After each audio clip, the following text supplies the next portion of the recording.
তুমি তো ফিরে আসবে বলেছিলে ক্ষুদিরাম, আর তো এলে না ফিরে। তুমি তো বলেছিলে 10 মাস 10 দিন পরে মাসির ঘরে জন্ম নেবে। তোমার মতো বোকা ক্ষুদিরাম আজ দেশের বড় দরকার। দেশের জন্য তুই মরতে পারিস? প্রশ্নের উত্তরে যে বুক চিতিয়ে হাসি মুখে বলবে, পারি বই কি। তুমি তো ফাঁসি কাটিয়ে ওঠার আগে দেশের ছেলেদের বোমা বাঁধতে শিখিয়ে যেতে চেয়েছিলে। মানুষের মনে আজ চেতনার বড় অভাব। সে আজ ভীরু, স্বার্থপর।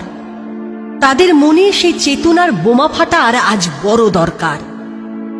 ফাঁসির দড়িতে গলা দিয়ে যে সাহস হাসি মুখে বলতে পারে, ফাঁসির দড়িতে মোম লাগানো হয় কেন?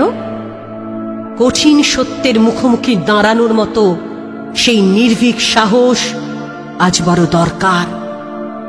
আজ সেই ভীরু, কাপুরুষ, স্বার্থপর মানুষের মনে সেই ভয় শূন্যতার বোমা ফেটে জ্বলে উঠুক নির্ভীকতার আগুন, জ্বলে উঠুক সত্যের আগুন।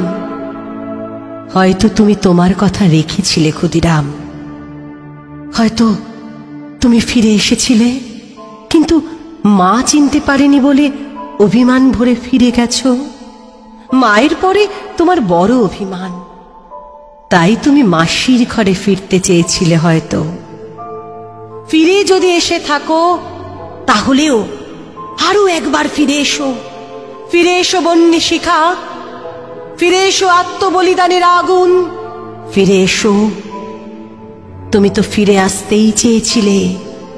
ফিরে এসো বারবার, ফিরে এসো আগুন।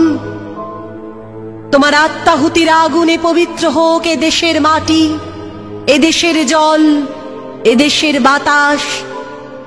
কথা দিচ্ছি, এবার আর চিনতে ভুল হবে না তোমায়। ফিরে এসো ক্ষুদিরাম, ফিরে এসো।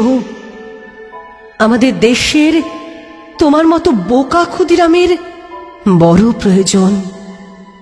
ফিরে এসো, ফিরে এসো ক্ষুদিরাম। আরে হাসি হাসি পড়ব ফাঁসি, দেখবে ভারতবাসী। আমি হাসি হাসি পড়ব ফাঁসি, দেখবে ভারতবাসী। একবার বিদায় দে মা, ঘুরে আসি। একবার বিদায় দে